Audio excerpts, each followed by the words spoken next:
Vocês já presenciaram crianças com pequenas lesões bolhosas na região das mãos, dos pés e boca? Então vocês podem ter presenciado uma situação na medicina chamada de síndrome mão, pé e boca. É uma doença extremamente contagiosa que atinge as crianças. Vamos falar nesse vídeo o que você deve saber sobre essa doença. E também, se você conhecer alguém que já passou ou está passando por essa situação, compartilhe esse vídeo para a gente também ajudar outras pessoas. Aguarde!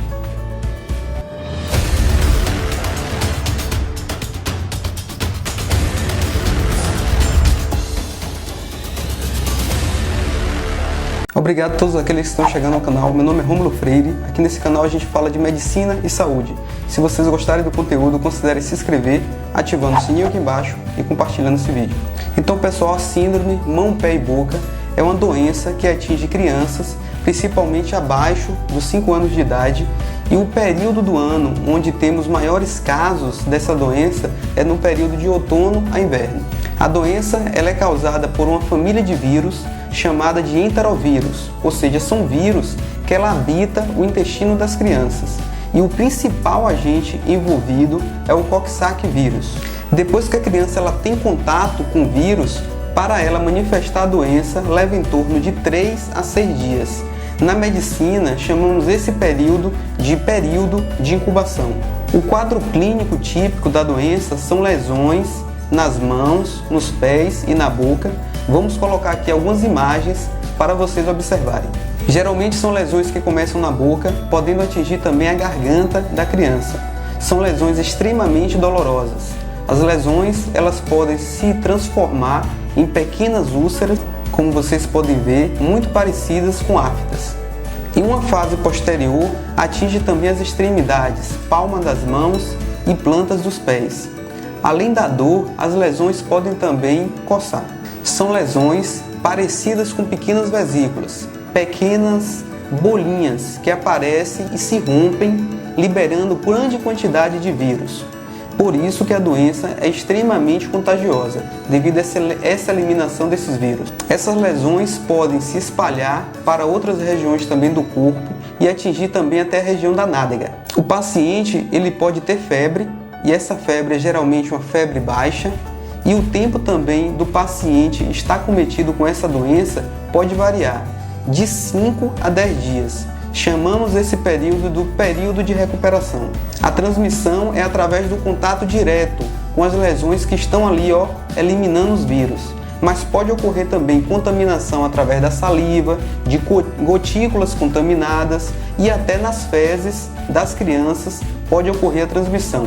Então é importante as crianças que estão aí passando por esse período ficar em repouso, ficar em isolamento em casa, não ter contato com outras crianças, não ir para a escola, não ir para as creches, justamente para evitar a contaminação de outras pessoas. O período de transmissão é o período em que ocorrem as lesões.